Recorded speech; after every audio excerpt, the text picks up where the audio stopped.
When we were looking for a name for the table, we decided to call it the table, because it literally is located underneath our altar table. And that altar table we approach every week with our hands out by the grace of God. Not from anything we did to deserve to be there.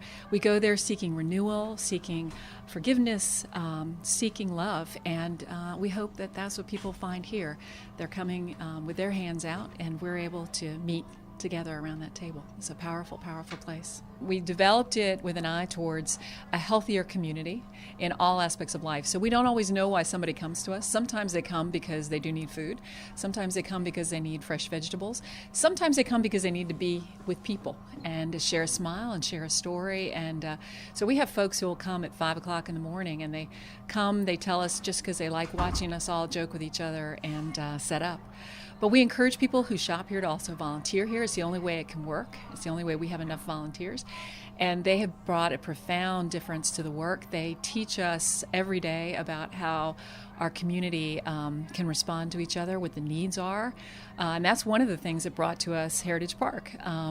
We learned from some of our shopper volunteers that it takes over an hour to get here on the bus from Heritage Park. And so if you're elderly, you're probably not going to make that journey. Heritage Park is a wonderful place that does have its own food pantry, but they don't tend to have produce. So we're going to go up there on Friday night and distribute fresh produce and have Dr. Yum there making smoothies and doing other kinds of fresh cooking, showing people how easy that is. And we'll just see what we can do to kind of continue to get fun out into the neighborhood at the same time as produce. We're actually taking it to them, and we're hoping it's going to be successful. That way we might be able to implement this in other areas in our community. We want to show Fredericksburg that there are resources for them. We want to be here and help them realize that there are people that want to help.